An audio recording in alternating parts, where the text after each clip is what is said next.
So what we're going to be doing here today is looking at the advanced settings and how to use it with the Spectrum machine. And I've got Mandy Painting here with me today, and Mandy's going to go through some settings on this machine so that you can do all your advanced treatments. So hello Mandy, how are you? I'm very well again, thank you. Great stuff. So I'm going to hand it over to Mandy, and I'm going to put the camera back on my machine. Okay, over to you, Mandy. Okay, so when we're working with advanced electrolysis for treating various lesions on the skin, we will be working just with shortwave diathermy. So if you'd like to switch the machine on. Yep. Okay, and we're just going to use this not in flash at all, so straight shortwave diathermy. So let's talk about milia to begin with. So am I turning the galvanic off then? Yes, you don't want that on at all. Okay, so I've turned that off. So yeah. Now I go back onto the the RF, which is your shortwave diathermy at the top. Yeah. So we're going to go straight to milliamps. No, yeah, we're going to talk about treating milia to begin with. Okay. So the first thing you want to do is switch the auto off on the right hand side. Okay, that's over here, so I've switched that off.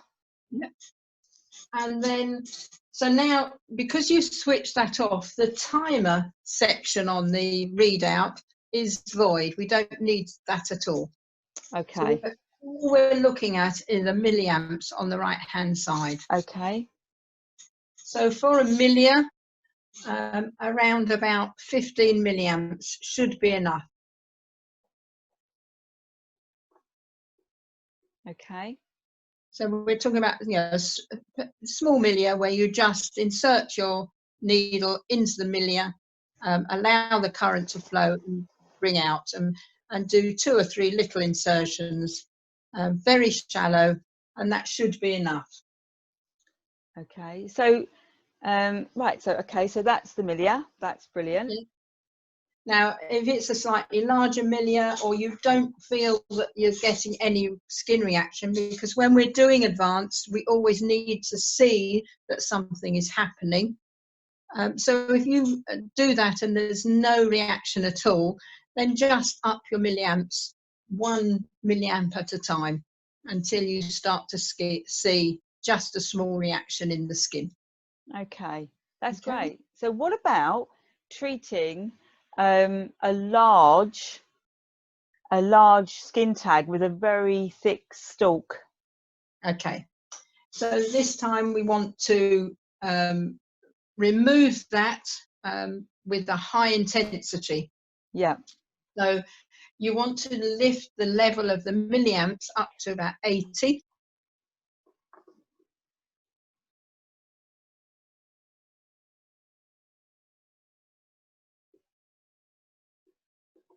Okay, and this would be the cutting method. It's the cutting method. Yeah. Now, if it's a thick stalk, you want a strong needle, so a 0.1, sorry, a 0.10 Spirex needle, or if you manage to get some of the slicing tag needles from America that some people use, you can use those as well. Yeah. Now, it's very important to know that this machine is very sensitive, and it is important not to hold a current, a high intensity current on for any length of time, because otherwise the circuitry inside will not accept it, and you could have a few problems. So when I'm doing these treatments on moles or skin tags at high intensities, it's important to only work at 2 or 3 seconds at a time. So when you're removing your skin tags, you've lifted it up with your tweezers and you're going to strike across the neck at this high intensity. You put your foot switch on the foot switch, you do strike, strike, strike, and then lift your foot off the foot switch to allow the current to stop flowing.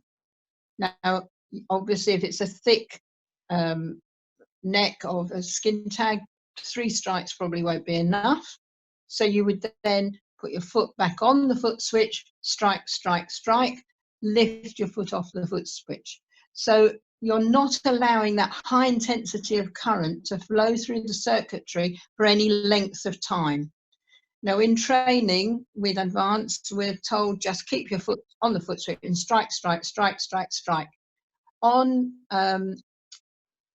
on machines without computers, that's fine. But with these machines that have got circuitry with computers, it is very important to remember that, to not overload it for any length of time.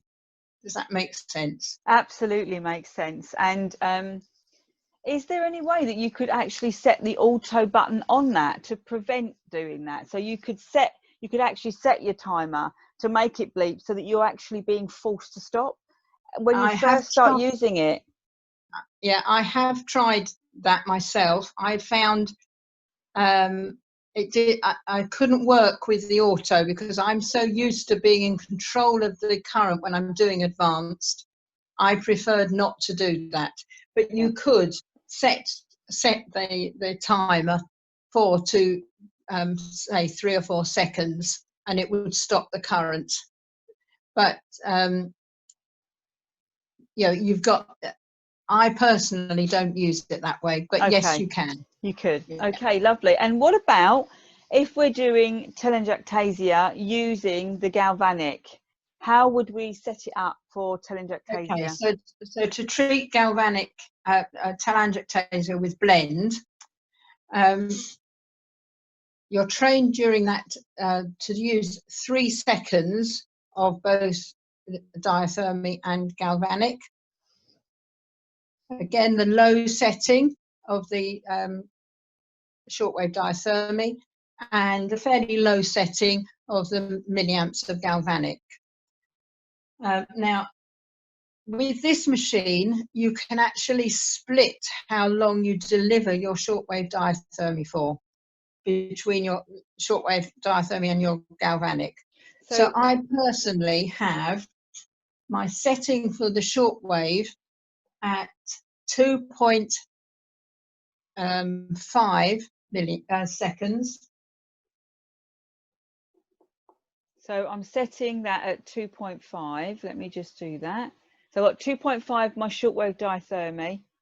Yeah, and then the milliamps for shortwave I set at around about 18. Okay, so I'm moving that down to 18. Okay, so I've got, so my shortwave diathermy setting is 2.5 seconds at 18 milliamps. Did you say you'd turn your milliamps down? What did you come down from? I came down from 60 because we were just looking at a skin tag, right, weren't we? Okay, so I brought it down to 18. Now, because you've said that, you hadn't changed. You hadn't changed out of. Oh no, sorry. Cancel that because we did the skin tag, didn't we? Yeah, we've done the skin tag. So sorry. we're doing. So this is the telangiectasia. Yeah, so for the telangiectasia, the blend telangiectasia. So my shortwave diathermy setting at the top is the time 2.5 and my milliamps is 18. So now we're looking at the galvanic setting. Yeah. Now the galvanic setting needs to be 3 seconds.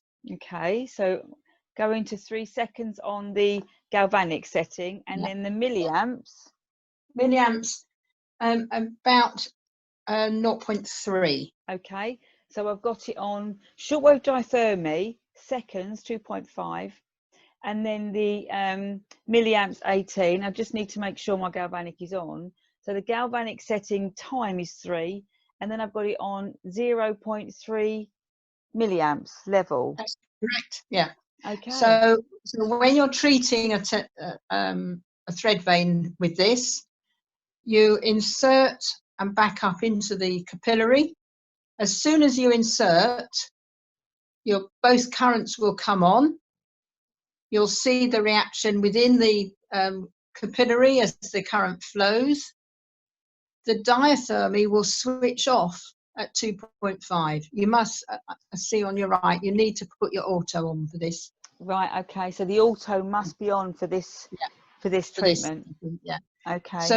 So you've inserted into your capillary, backed up, the current's flowing, the diathermy will switch off, and then the galvanic will switch off. So you must listen to your beeps, and you Okay. don't withdraw until you hear the second beep.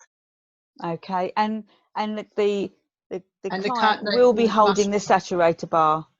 yeah, that's Okay. right.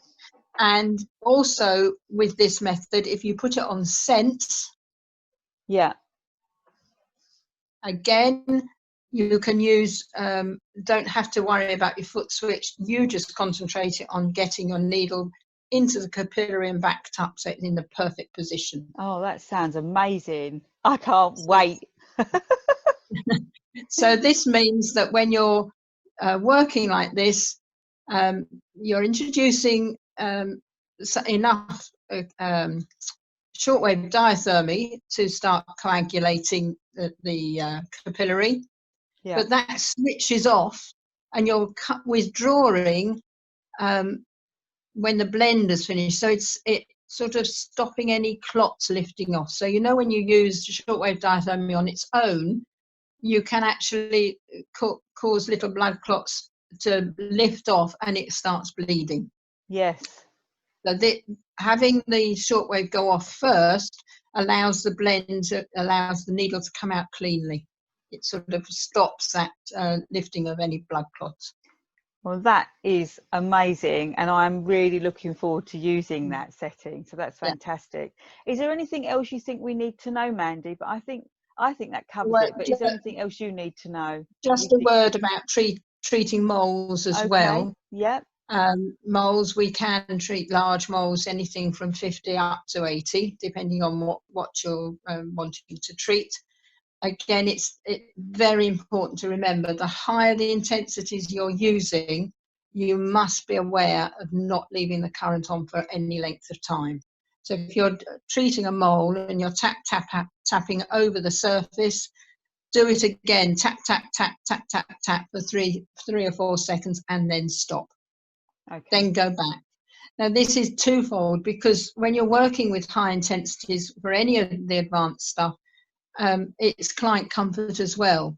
So if you are tapping and stopping, tapping and stopping, you're releasing the current from the client as well, allowing the client to be more comfortable.